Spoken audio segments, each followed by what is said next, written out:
Kalau seseorang itu tidak marah, jangan dianggap dia takut. Enggak. Orang yang dia itu bisa marah, tapi dia itu bisa kendalikan dan dia tidak merasa takut. Dan semuanya dia kendalikan semata-mata karena Allah Ta'ala. Kenapa? Untuk mencari ridha Allah. Itu orang itu.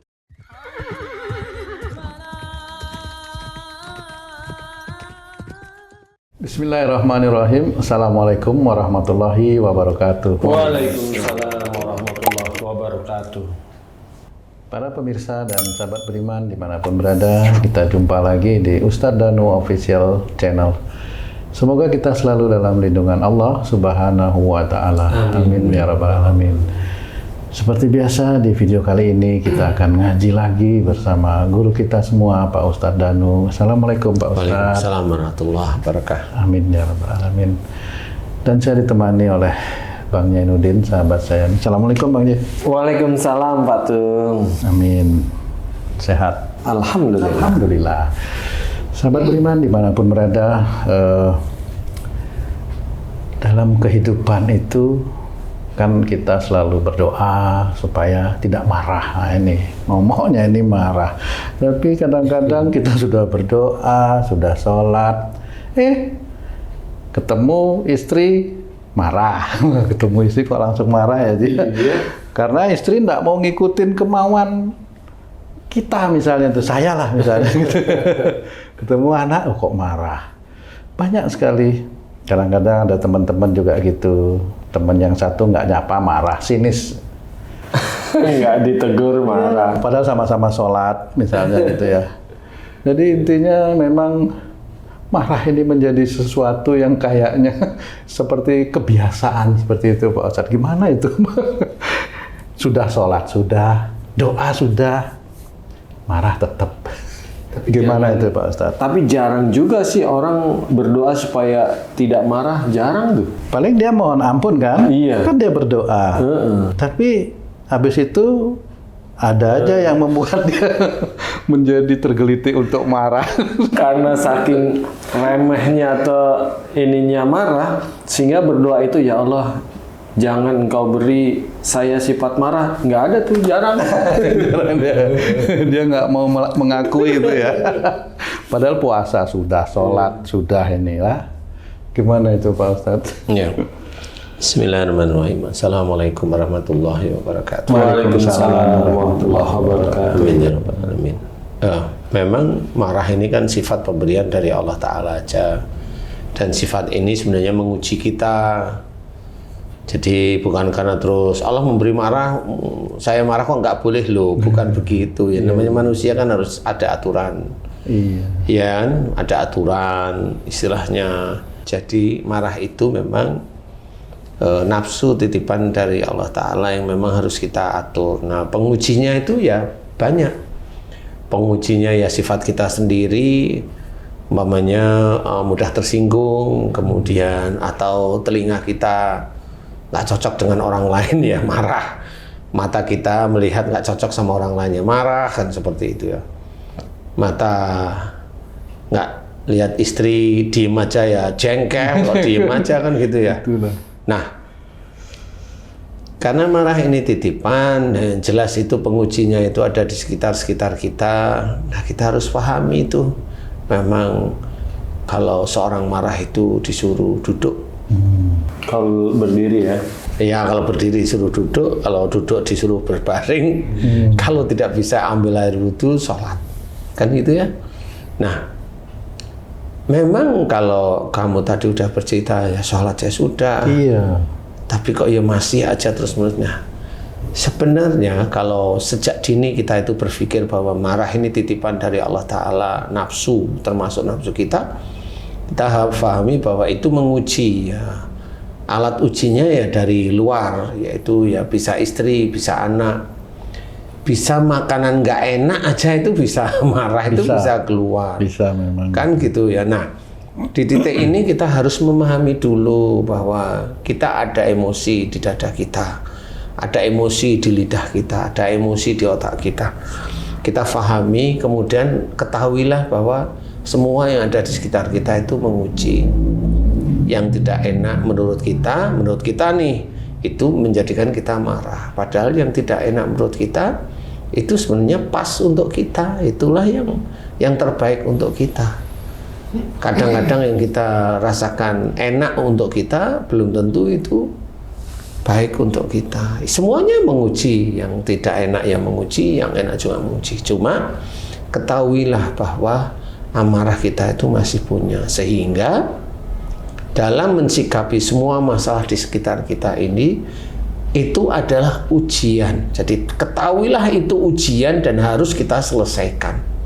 Semuanya seperti itu kita selesaikan dengan syariat agama kita, yaitu Islam.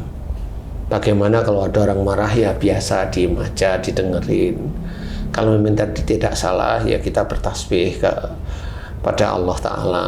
Nah, di situ itu kan kalau kita lakukan terus-menerus, kan akhirnya Allah itu tersenyum kepada kita bahwa oh, kamu ngerti ya dengan seperti itu. Kemudian kalau memang kita itu lupa pada saat kita itu ada suatu masalah atau ujian, kita jengkel pada waktu kita ngejengkel, kemudian ini kan menguji saya, kemudian istighfar. Kalau udah hatinya tenang, bertasbih pada Allah Ta'ala, memuji Allah, yaitu melengkapi dari kekurangan kita yang marah, kemudian kita istighfar, kemudian dilengkapi setelah kita tenang, kita memuji Allah. Bahwasanya ketenangan itu semata-mata dari Allah Ta'ala. Nah, dari situlah insya Allah Allah itu akan memberikan hidayah demi hidayah kepada kita, agar kita memahami di dalam kehidupan sehari-hari. Kalau seseorang itu tidak marah, jangan dianggap dia takut. Enggak. Orang yang dia itu bisa marah, tapi dia itu bisa kendalikan dan dia tidak merasa takut, dan semuanya dia kendalikan semata-mata karena Allah Ta'ala. Kenapa? Untuk mencari ridha Allah. Itu orang itu insya Allah salah satu jalan mulia itu ada di dia. Jalan mulia karena Allah. Dia nggak mau marah karena Allah. Bukan karena takut, enggak, karena Allah aja. Difitnah, dia nggak nanggapin karena apa? Yang fitnah aja nggak tahu mau bilang apa. Daripada ini nanti bertele-tele, dia pilih diam dan tidak komen sesuatu, karena dia tahu saya nggak komen karena apa? Nanti bisa merusak semua saudara-saudara kita Islam umpamanya. Ya nggak komen, ya, biasa aja. Nggak merasa bahwa kita itu, oh saya kan lebih pintar sehingga komen, ya, kan jadi salah semua. Akhirnya orang yang komen terhadap komen yang tidak baik, dia komenin, dia sendiri kan punya nafsu kalau dia itu merasa pandai. Sebenarnya begitu. Nah, kalau kita belajar untuk tidak marah seperti itu, tidak usah dikomen, serahkan sama Allah Ta'ala, doakan agar dia diampuni kesalahan dan dosa-dosanya, dan maafkan sebelum dia minta maaf, maafkan. Karena orang Islam yang seperti tersebut, dia maafkan saudaranya yang belum minta maaf, dia mulia di hadapan Allah. Itulah ketaatan kepada Allah Ta'ala.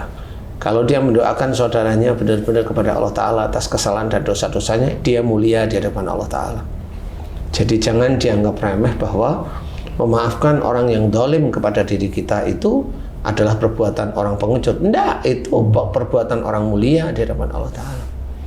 Sehingga dengan belajar bahwa semua yang ada di hadapan kita itu adalah ujian, sehingga kita jangan terpancing untuk marah, ya insya Allah disitulah mulai memasukkan unsur-unsur amal soleh. Sebenarnya tahu yang kita kerjakan. Nah, di situ masuk unsur-unsur wadkurullaha katsiran la'allakum tuflihun, bahwasanya banyak-banyaklah kamu mengingat Allah agar kamu beruntung.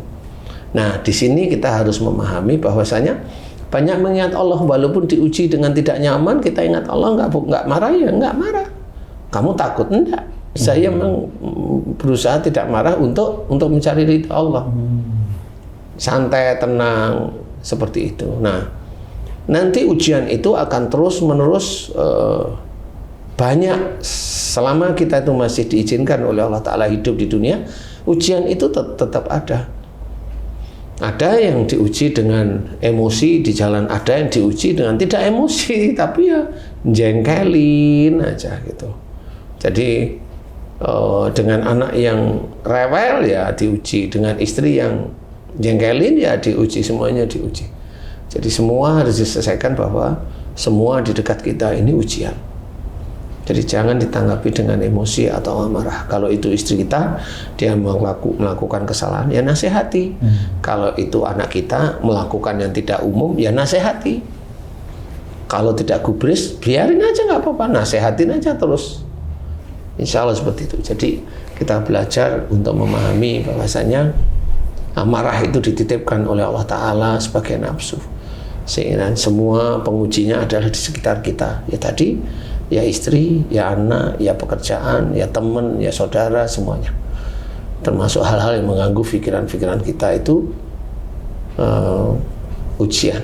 Dan itu harus kita selesaikan dengan syariat agama kita, yaitu Islam.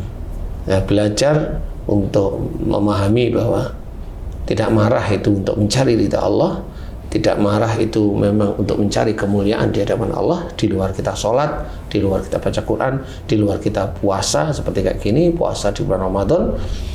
Nah, itu insya Allah ada alat-alat ketakwaan yang insya Allah kita bisa kerjakan setiap saatnya. Nah, itu insya Allah bisa menjadi amal soleh. Jadi kerjakan semata-mata karena Allah Ta'ala. Tidak marah pun karena Allah. Karena ada orang tidak marah kenapa? Karena takut. Iya. Tidak marah kenapa? Karena Allah aja. Takut, insya Allah enggak. Berani? Insya Allah berani, tapi nggak perlu marah. Enggak, cukup gitu aja. Nah, mudah-mudahan bisa manfaat. Wallahu a'lam. Alhamdulillah. Terima kasih banyak Pak Ustadz, itu memang harus dipahami betul. Alhamdulillah.